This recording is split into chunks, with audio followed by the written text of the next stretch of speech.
दाता भजन बिना सुख नाही रे नरे, क्यों बिरथा भरी माई रे हरि, भजन बिना सुख नाही रे। काशी गया द्वारिका जावे, चार धाम तीरथ फिर आवे। काशी गया द्वारिका जावे, चार धाम तीरथ फिर आवे। मन की मैल न धोई रे, हरि भजन बिना सुख नाही रे। दाता भजन बिना सुख नाही रे। छाप तिलक बहु भांति लगावे, सर पर जटा बभूति रमावे। छाप तिलक बहु भांति लगावे, सर पर जटा बभूति रमावे। हृदय शांति न आई रे, हरि भजन बिना सुख नाही रे। दाता भजन बिना सुख नाही रे। वेद पुराण पढ़े बहु भारी, खंडन मंडन उमर गुजारी। वेद पुराण पढ़े बहु भारी, खंडन मंडन उमर गुजारी। बिरथा लोक बड़ाई रे, हरि भजन बिना सुख नाही रे। कहा कि वेद पुराण पढ़े बहु भारी, बहुत बड़े किताबों को पढ़िए, पुराणों को पढ़ लिया। खंडन मंडन उम्र गुजारी, कहीं पहाड़ों में जाके खंडरों में जाकर के खूब तपस्या की। आपने देखा होगा कई कई महापुरुष एक हाथ ऊपर खड़ा कर देते, सुखा देते हैं। क्या जरूरत है भाई तुमको हाथ सुखाने की? परमात्मा ने अच्छे खासे दो हाथ दिए और तुमने उसको सुखा दिया। अगर तुम्हारे पास इतनी पावर है, एक बार के लिए हाथ नीचे करके दिखा दो तो मान जाए। जब हमारा हाथ ऊपर हो जाता है तो हड्डी का एक गुण होता है, हड्डी को जिस स्थिति में रखो वैसी हो जाती है। जब नस सूख जाती है, हड्डी हमारी जाम हो जाती है, तो आपकी कोई पावर नहीं कि उस हाथ को नीचा कर दे। अगर आप कहते हैं कि हाथ सुखाने से परमात्मा मिल गया है, तो परमात्मा को कह दो कि एक बार के लिए हाथ नीचा कर दे, कभी नहीं होगा। वो सूख गया। वो परमात्मा को भी अफसोस होता होगा कि भले अच्छे खासे आदमी को मैंने दो हाथ दिए और इसने मुझे पाने के लिए हाथ सुखा लिया। अब वो बिल्कुल हाथ ऊपर ही करे बैठा और दिखा रहा है कि देखो मैं इतना बड़ा ज्ञानी हूँ। अरे ज्ञानी नहीं है, तू जैसा मूर्ख तो कोई है ही नहीं। अब तू ज्ञानी है, तुझे परमात्मा मिल गया है, तो हाथ नीचे करके दिखा दे। वो हाथ कभी नीचे नहीं होगा, क्योंकि उसका ब्लड सर्कुलेशन बंद हो गया, नसें सूख गई, हड्डी जहां पर से मुड़ती थी वहां जाम हो गई। तो इसलिए कहा वेद किताब पढ़े बहु भारी और खंडन मंडन उमर गुजारी। क्यों? बिरथा लोग बड़ाई रे, केवल संसार में हमारी बड़ाई हो। कहे महाराज जी आ गए, महाराज जी आ गए, बहुत बढ़िया सुनाते हैं ना। तो इसलिए कहा 4 दिवस जग बीच निवासा, ब्रह्मानंद छोड़ी सब आसा।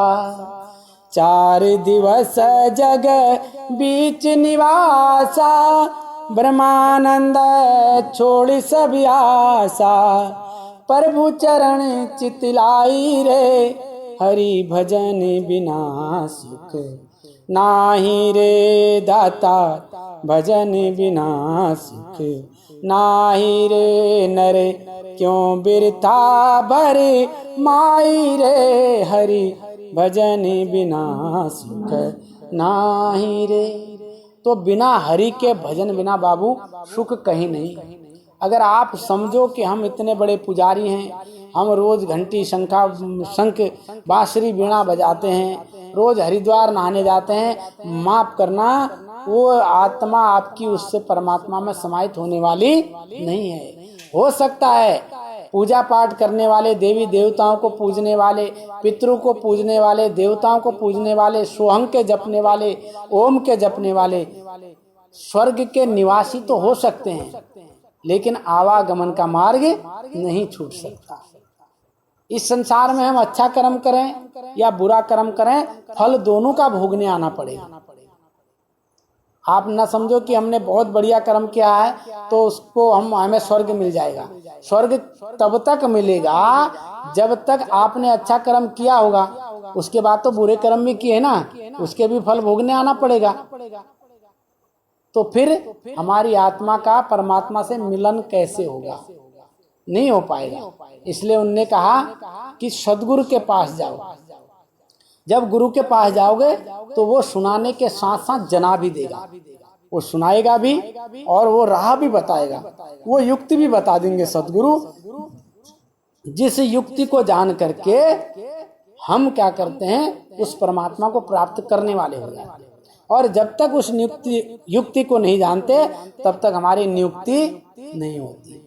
जब हमारी युक्ति ठीक होगी तो परमात्मा के दरबार में हमारी नियुक्ति भी हो जाएगी। बिना युक्ति के नियुक्ति नहीं होती। तो इसलिए सभी लोग सच्चाई को जाने।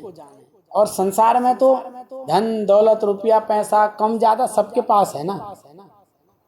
बड़े बड़े तपस्वी लोग हैं, बड़े बड़े चमत्कारिक लोग हैं, वो भी दुनिया की दौलत ही इकट्ठा करने में लगे पड़े। अगर उन्हें परमात्मा मिल गया होगा, आपने मदारी देखा, तरह तरह की मिठाई बना देता, नाना प्रकार के नोट पैदा दिखा देता है। अगर उसको इतनी बड़ी कला है, भगवान को उसने प्रकट कर लिया, तो खेला काहे को दिखा रहा? अरे वो तो खेल रहा है अपने कर्मों से, लेकिन उस परमात्मा का खेल हम नहीं जानते हैं। कामिल काम कमाल किया तने ख्याल में खेल बनाई दिया।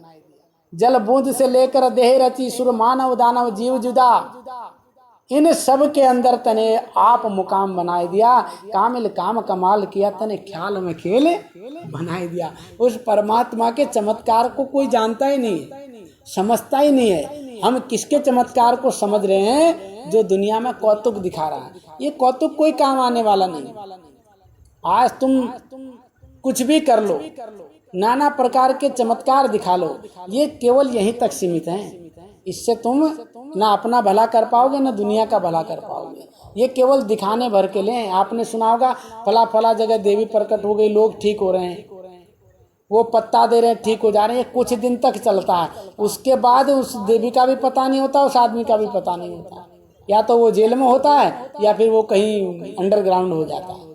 ये शक्तियाँ कुछ दिन के लिए चमत्कार दिखाती हैं, और जो चमत्कार को नमस्कार करता है फिर उसकी कहीं नमस्कार नहीं होती। इसलिए असल को जानो, सत्य को जानो, सत्य क्या है ना। और जब हम सत्य को जानेंगे तो असत्य से अपने आप दूर हो जाएंगे। तो सब लोगों को